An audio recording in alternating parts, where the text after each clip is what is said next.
Good day everybody, how's it going? In this video what I wanted to show you guys is some of my favorite lures that I like to use for salmon. So yeah, let's get to it. Anyway, salmon season usually here in Ontario starts middle of August, sometimes a little bit earlier, depends on the weather, and usually lasts right until the end of October. So we have a few months to get out there and fish for these fish. Now they usually come out of the lakes, they migrate up the rivers where they spawn, usually in October, and then they die. So we have a few months to get out there and fish for these species. And we're gonna start off with one of my favorite lures to use, which is the spoon. Here we go. Oh, wrong one. I apologize. We're gonna have some, these are glow-in-the-dark spoons. This is called the Wonder Bread, which glows in the dark. So this one you typically fish at night. So what you do is you take a black light and then you charge it up, and then they kind of glow in the dark. So hope you can see that. That's one of my favorite, the Wonder Bread. Next, what I have is similar pattern to that one. This is the rainbow color. This catches a lot of fish for me. Same thing if you take the black light and you charge it up. It's kind of neat. They glow in the dark. And this you fish at night as well. I also have a couple more here that I wanted to show you, some of my favorite that catch a lot of fish. This is a moonshine lure.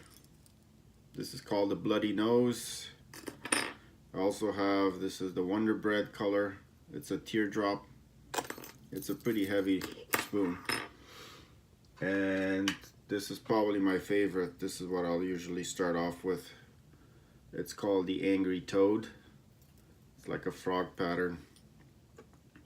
Same thing, if I charge it up, it glows in the dark. So that's for at night. Usually early August they'll start coming in close to shore. So I'm going to be using those spoons. I also have some other patterns. These are 3/4 ounce. That's a new pattern for little Cleo. 3/4 ounce. Another color there. These all glow in the dark as well.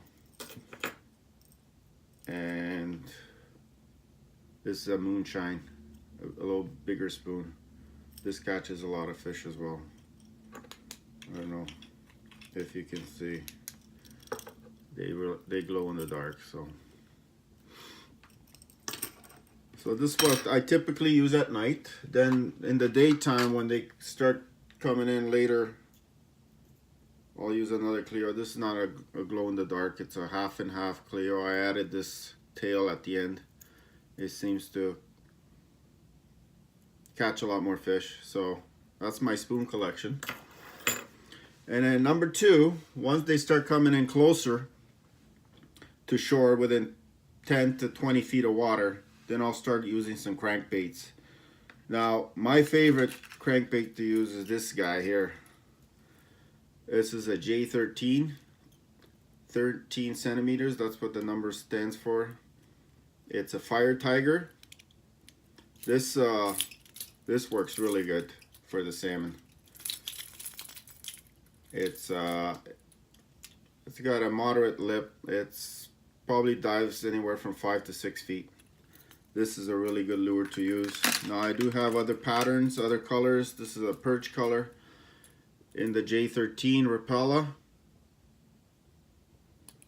And this has just got a yellow back. J13 as well. These three colors are my favorite. The other stuff I like to use for my boat, I have a little pontoon boat which I usually get out there with my electric motor, is some of these deep divers. Now these deep divers are really cool because they dive anywhere from 15 to 20 feet. It's got a perch color. It's from Perch Pattern. It's made from cotton cordell. It's got a bigger lip, so it'll dive down. This is also good because it has a rattle. I don't know if you can hear that. That's a good one to use. This also, same thing. Chris, you might like these. Another fat lip there, which dives deep. This is a flicker minnow. Also good. It'll dive anywhere from 15 to 20 feet. And then my other favorite color is this color here. Sort of like a tiger, orange back, yellow belly. Same thing. So those 3 deep divers are one of my most productive lures to use when the fish are a little bit deeper.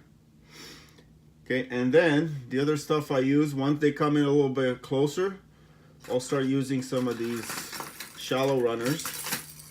This is a cotton cordell. Same thing, you notice all these is mostly yellow, greens. They like that, they seem to like that color. The salmon. This is also a nice wacky lure. It's got a yellow chartreuse back with a pink bottom, blue head. Any oddball colored lure, it'll work for salmon. This has also got some rattles, which help attract the fish. There's another pattern from cotton cordell, similar to the ones you saw before. It's just different, like a fire tiger. So that's what I use when the fish are in close at the river mouth, maybe in the marina. And those catch me a lot of fish early morning or late evening before it gets dark. Also, what I like to use is these, I forgot to use these rattling wraps. This is a glow-in-the-dark one. You can hear the rattles. Also, this stuff glows. Not sure if you can see it. It glows in the dark. It's a really good lure. And then I have a couple that don't glow in the dark. This is more like a perch color. Chris, you might like that. Chris is my buddy from Yank Your Crank. If you guys have a chance, check out his channel. He does some really cool paintings of these baits. There's another one there. And I also like using these. These are flatfish, quick fish. Really same pattern, like a fire tiger, like a black green back with a orange belly. These are really productive when the fish start coming in close, or when they're already in the river. This is another one. This is a U20. It's got a really erratic wobble to it, which get the salmon excited. And then also what I like to use, and this is my last of my baits, is spinners. This is a Meps number 4. It's got a really interesting, it's got like a bell which attracts the fish. Number 4, size 4. This is another good color. This is a Super Vibrex as well. Number 4 with the hot orange. This catches me a lot of fish. And last but not least, I have this. It's got a eyeball at the end. I don't think you can get this in the States. I bought it from St. Catharines here in Ontario, number 4. This is a really heavy spinner. This is really good for big rivers like Niagara. This is called the Sting Eye. It's got a really heavy action. This is really good for salmon. So those are my top baits. The other thing I wanted to mention before I end this video is especially for the spoons, I change my hooks, the treble hooks. These are some of my favorite treble hooks that I use. mustads, ultra points. I usually change because the hooks that they come with are usually dull, so I'll put this. And the other brand I use is the Owner's Stinger treble hooks. This is a 1/0 and this is a 2/0 hooks, depending on what size of a spoon you're using. So that's very important for me anyways. I notice if I change my treble hooks, I land a lot more fish, because these salmon have really hard mouths, so it's tough to penetrate the mouth with just an ordinary treble hook. So those are like laser sharp. So anyways, I hope you enjoyed this video. If you're new to my channel, please subscribe if you like the content. I'll try to get more videos like this for steelhead in the upcoming months or weeks. And please leave a comment, thumbs up, and I want to thank everybody for watching this. So till my next video, tight lines, we'll see you next time.